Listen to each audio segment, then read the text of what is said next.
Hello दोस्तों, स्वागत करता हूँ आप सभी का डीआरएफ कोचिंग सेंटर पर। उम्मीद करता हूँ आपको मिड टर्म का पेपर बहुत अच्छे से गया होगा। ठीक है बच्चों, तो हम आगे की तैयारी करें प्री बोर्ड की और फाइनल की। ठीक है ना? तो जैसा आपको बताया कि आपका पहली बुक का सारे चैप्टर खत्म हो चुके हैं और सेकंड बुक का 2 चैप्टर खत्म हो चुका है।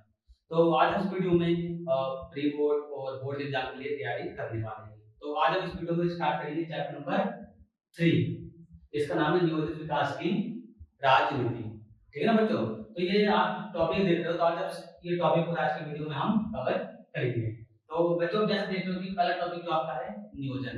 अच्छा बच्चों, नियोजन होता क्या है? अरे नियोजन जो होता है ना कि हम भविष्य के लिए प्लानिंग करते हैं कि हम भविष्य के लिए प्लानिंग करते हैं कि ताकि हमें कोई गलती ना हो।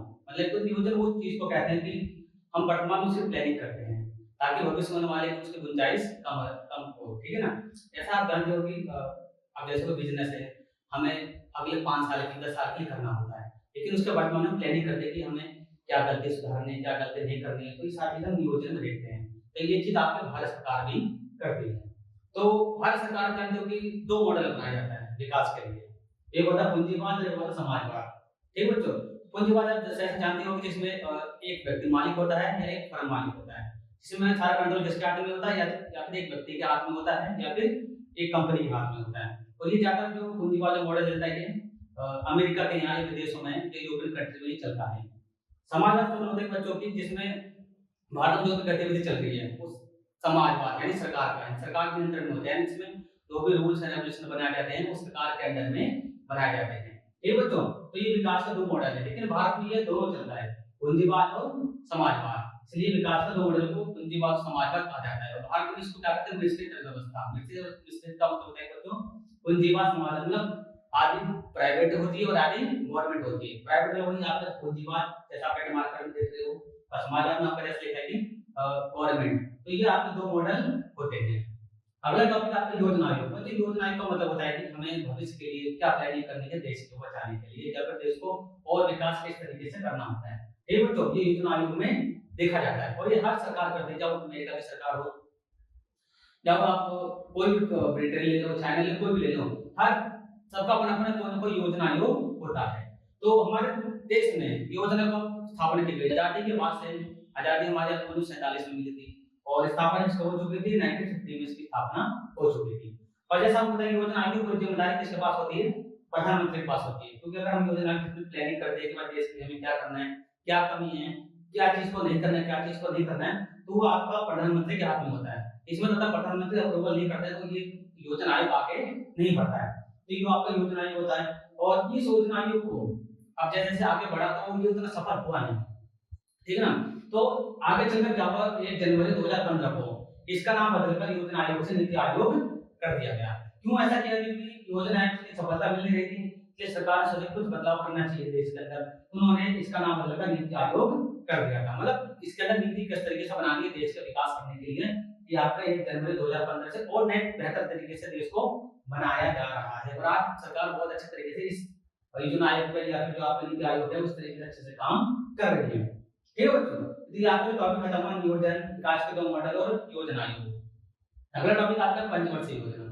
बच्चों पंचवर्षीय योजना क्या होती है? पंचवर्षीय योजना का मतलब होता है कि सरकार अगले 5 साल के लिए आपको देश के विकास के लिए काम करना है। यानी जैसे शिक्षा या फैसिलिटीज वगैरह, रेलवे हो गया आपका, या कोई भी चीज़ हो देश के लिए, देश के विकास के लिए, जीडीपी वगैरह, या देश का विदेशी संबंध हो गया आपका। ये सारी चीज़ किसमें आती है? पंचवर्षीय योजना के अंदर। यानी देश के अंदर हमें विकास कैसे करना है।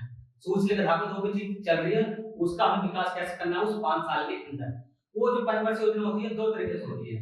एक होता है गैर होता है और एक योजना होता है। पर जो गैर योजना का मतलब होता है कि जो 5 साल होते हैं 5 साल, वो हर एक साल में कितना खर्च आएगा, तो वो सालाना खर्च होता है, उसे कहते हैं गैर योजना व्यय कहते हैं।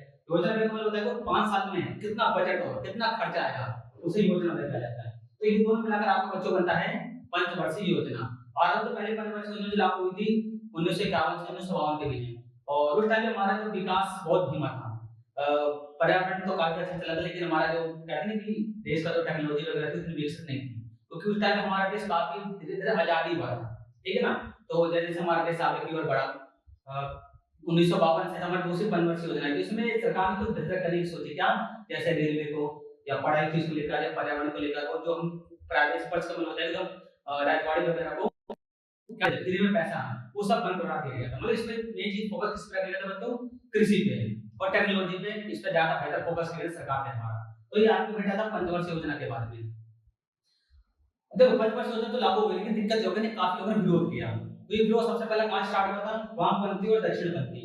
बच्चों जो विचारधारा के लोग होते हैं जैसे वामपंथी दक्षिणपंथी, सिंपल समझ लें कि वामपंथी जैसा आप देख रहे हो गरीब गरीब का मतलब होता है कि बेटा ये गरीब किस में बोला जाता है, यानी गरीब आप गरीब का मतलब होता है कि हमारे लिए सरकार ने कुछ नहीं किया, ठीक है, ना हमारे लिए सुख सुविधाएं मिल रही है, ना शिक्षा को लेकर, ना हमारे क्या कहते हैं कंडीशन बताया जा रहा है। नहीं, अगर मोटा मोटा समझो तो रोटी कपड़ा मकान हमारे पास कुछ है नहीं, सरकार हमारे लिए कुछ कर ही नहीं है।